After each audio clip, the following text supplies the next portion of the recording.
कल हम लोगों ने पढ़ा था प्रेजेंट टेंस के बारे में। आज पढ़ते हैं पार्ट्स ऑफ प्रेजेंट टेंस, मतलब वर्तमान काल के कितने भाग होते हैं, आज इसके बारे में जानते हैं। तो आइए देखते हैं। तो प्रेजेंट टेंस के 4 भाग होते हैं। पहला होता है प्रेजेंट इंडेफिनिट टेंस,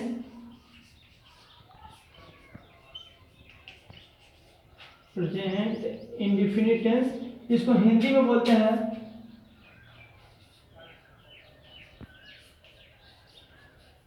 अनिश्चित वर्तमान काल। प्रेजेंट इंडेफिनिट टेंस को हिंदी में बोलते हैं अनिश्चित वर्तमान काल। इसका मतलब होता है कि वह वर्तमान काल जिसके बारे में कोई निश्चित ना हो। जो अभी हम बात कर रहे हैं वर्तमान में, जो बात कर चुके हैं उसके बारे में जो बताता है उसको इंडेफिनिट बोलते हैं। दूसरा होता है प्रेजेंट कॉन्टिन्यूअस टेंस,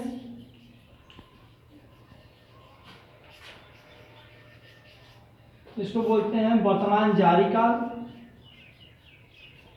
वर्तमान जारी काल मतलब कि जो कि चल रहा है अभी उसको बोलते हैं कंटिन्यूअस। तीसरा होता है प्रेजेंट परफेक्ट टेंस, इसको हिंदी में बोलते हैं पूर्ण वर्तमान काल।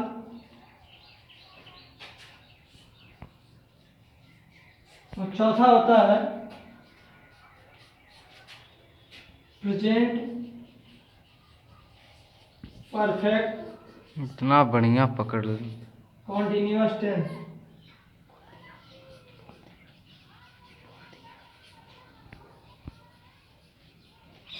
इसको हिंदी में बोलते हैं वर्तमान पूर्ण जारी काल।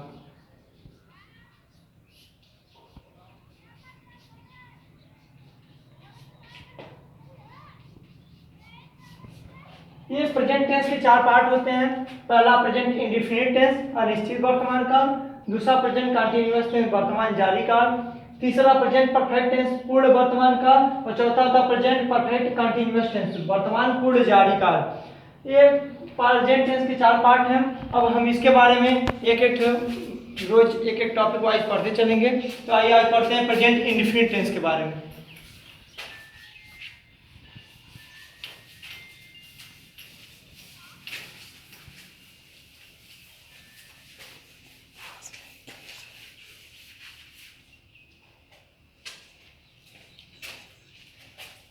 तो प्रेजेंट इंडेफिनिट टेंस क्या होता है इसके बारे में आज हम जानते हैं।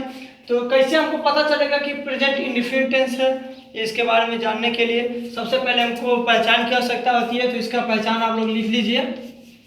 पहचान,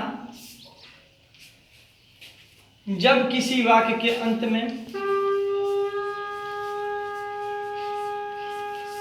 जब किसी वाक्य के अंत में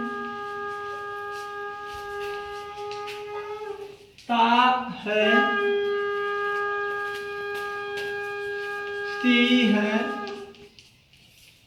ते हैं आदि शब्द आते हैं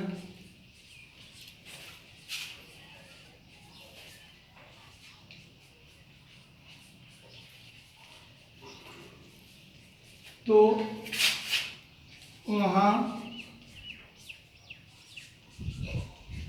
अनिश्चित वर्तमान काल होता है।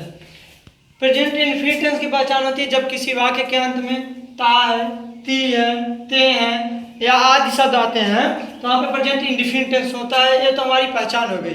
अब हम इसका ट्रांसलेशन कैसे करते हैं इसके बारे में जानते हैं।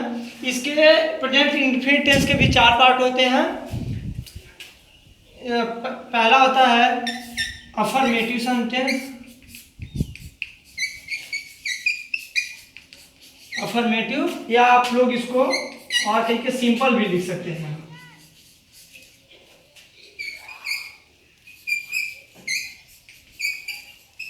इसको हिंदी में बोलते हैं साधारण वाक्य।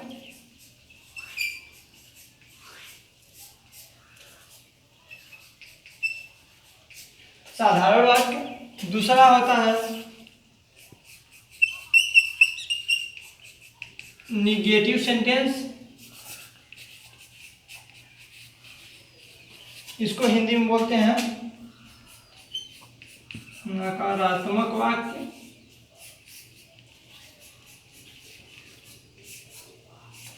और तीसरा होता है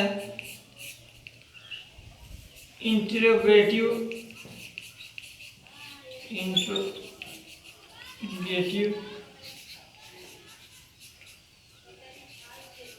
सेंटेंस, इसको हिंदी में बोलते हैं प्रश्न वाचक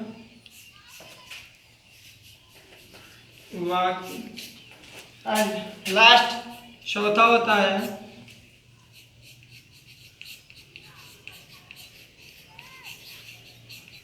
इंट्रोगेटिव नेगेटिव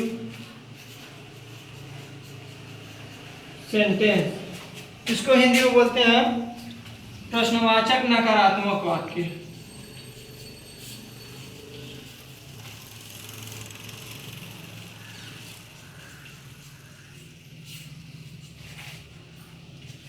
प्रश्नवाचक नकारात्मक वाक्य।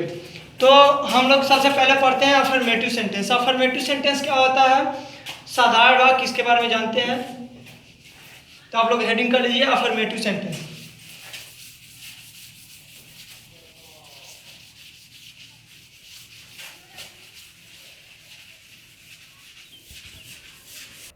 तो हम पहला पढ़ते हैं सिंपल सेंटेंस या अफर्मेटिव सेंटेंस। तो इसका हम अनुवाद कैसे करते हैं? आप लोग हेडिंग कीजिए अनुवाद बनाने के नियम।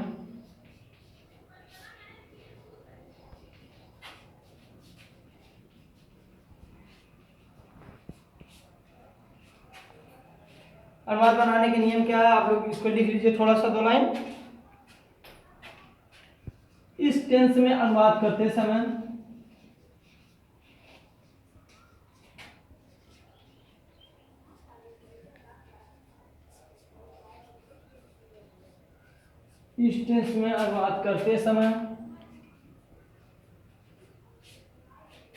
सबसे पहले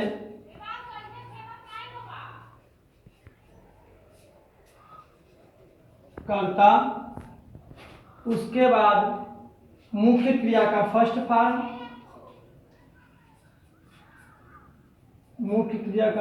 फॉर्म, उसके बाद कर्म,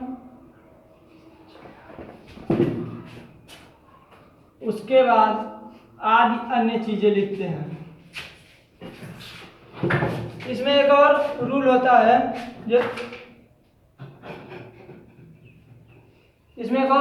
जैसे कि कर्ता अगर एक वचन का है उसको 2 नंबर डाल के आप लोग लिख लीजिए। यदि कर्ता एक वचन का है तो मुख्य क्रिया के अंत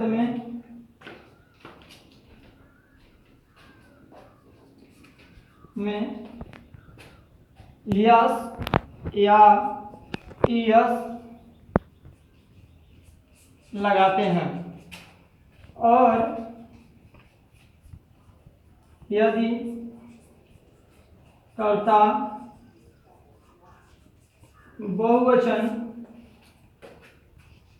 का है तो उसे ज्यों का त्यों लिख देते हैं। इसमें अनुवाद बनाने के 2 नियम होते हैं। पहला हम लोगों को पता है, बता दिए हैं कि अगर सबसे पहले हम अनुवाद करते हैं स्टेज में तो सबसे पहले क्या लिखते हैं? कर्ता लिखते हैं, उसका मुख्य क्रिया का फर्स्ट फॉर्म लिखते हैं, उसका कर्म आदि अन्य चीजें लिखते हैं। अगर कर्ता इसमें एक वचन का है, तो मुख्य क्रिया के अंत में यस या ईएस लगाते हैं। अगर कर्ता बहुवचन का है तो उसे ज्यों का त्यों लिख देते हैं। अब कहाँ यस लगाते हैं, कहाँ ईएस लगाते हैं, इसको देख लीजिए। आप लोग अगर लिखना चाहते तो लिख सकते हैं। इसको हम कहाँ यस और ईएस लगाते हैं इसको देखते हैं हम। तो जब किसी मुख्य क्रिया के अंत में आप लोग इसको लिख सकते हैं जब किसी मुख्य क्रिया के अंत में, जब किसी मुख्य क्रिया के अंत में ओ, याच, यास और यास, ये चारों शब्द, इन चारों अक्षरों में से अगर कोई आया हो, ओ आया हो, चाहे एच आया हो, चाहे यस आया हो, चाहे एक्स आया हो, तो हम क्या लिखते हैं? ओ एच यस एक्स आया हो, आया हो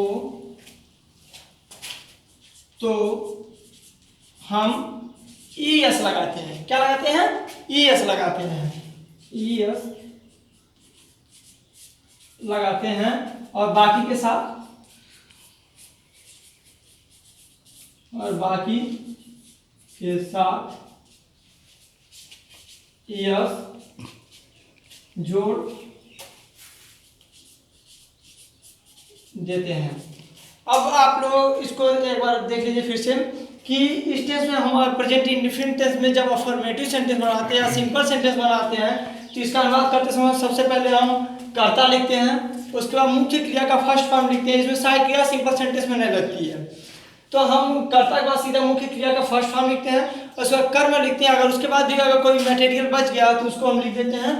और इसमें अगर मुख्य क्रिया हम देखते हैं, अगर इसमें हमारा कर्ता एक वचन का है तो मुख्य क्रिया जो रहती है, जो मेन वर्ब हमारा रहता है, उसके अंत में हम यस या ई एस लगाते हैं। तो जब किसी भी मेन वर्ब के अंत में ओ आया हो, चाहे एच आया हो, चाहे एस आया हो, चाहे एक्स आया हो, तो वहां पे हम ई एस लगाते हैं। और बाकी सभी के साथ हम क्या लगाते हैं? एस लगाते हैं। फॉर एग्जाम्पल, ये नोट हो गया ना आप लोगों का? हाँ ठीक है।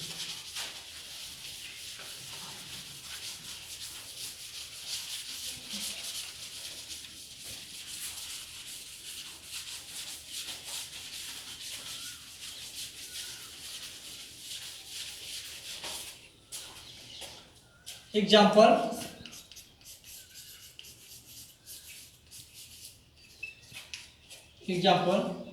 सीता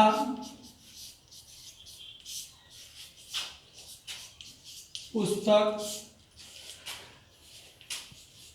पढ़ती है। ये हमारा उदाहरण है, सीता पुस्तक पढ़ती है। तो यहाँ पे हम सबसे पहले क्या खोजते हैं? कर्ता खोजते हैं। इसमें सबसे पहले हम जान लेते हैं कर्ता क्या है, मुख्य क्रिया क्या है, कर्म क्या है, तो हमको सेंटेंस बनाने में आसानी रहेगी। तो कर्ता किसको बोलते हैं? हमने कल वाले वीडियो में आप लोगों को बताया था कि जिसके बारे में कोई काम किया जा रहा हो या जो कोई काम कर रहा हो उसको क्या बोलते हैं? कर्ता करते हैं। तो यहाँ पे पढ़ने का काम कौन कर रहा है? सीता। तो सीता हमारी क्या हो गई? कर्ता। सीता क्या हो गई? सब्जेक्ट। सीता क्या हो गई? कर्ता। अब मुख्य क्रिया किसे कहते हैं? मुख्य क्रिया उसे कहते हैं जो कर्ता द्वारा किया गया कार्य हो। जो कर्ता कोई काम करता है तो उसको क्या बोलते हैं? मुख्य क्रिया या मेन वर्ब। तो सीता क्या काम कर रही है? पढ़ने का काम कर रही है। यहाँ पे पढ़ना हमारा क्या हो जाएगा? Main verb. अब क्या पढ़ते ही है? पुस्तक। तो पुस्तक हमारा क्या हो जाएगा? ऑब्जेक्ट। अब तो हम लोग को पता चल गया कि सब्जेक्ट क्या है, मेन वर्ब क्या है, ऑब्जेक्ट क्या है। तो हम इसका अनुवाद बनाते हैं। सबसे पहले हम क्या लिखते हैं? कर्ता। तो कर्ता क्या हमारी? सीता। यहाँ आ जाएगा सीता। उसके बाद हम मेन वर्ब लिखते हैं क्या? पढ़ना है। पढ़ना की स्पेलिंग होती है रीड। अब हम देखेंगे अगर हमारा कर्ता एक वचन है तो मुख्य क्रिया के अंत में हमको क्या लगाना है?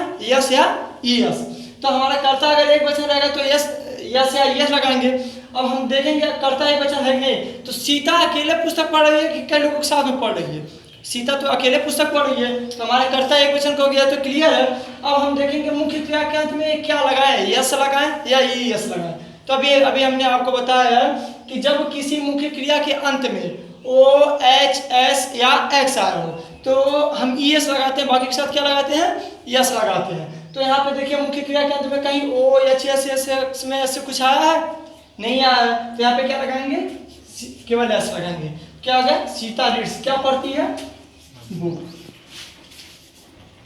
फुल स्टॉप लगाना लोग ना भूले। अगर फुल स्टॉप नहीं लगाएंगे तो आपका पूरा सेंटेंस गलत माना जाएगा। तो ये हमारा ट्रांसलेशन बन गया सीता रीड्स बुक। अब आप लोग 2-3 इस होमवर्क समझ के लिख लीजिए, घर से लगा के लगाइएगा।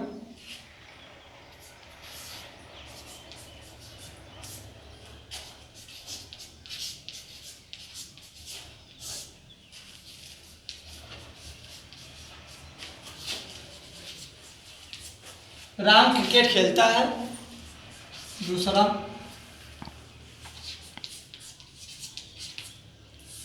मोहन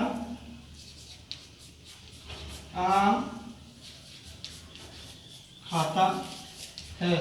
2 लिख लीजिए, आप लोग लगा के लाइएगा। अगर वीडियो अच्छा लगा तो आप लोग लाइक कीजिए।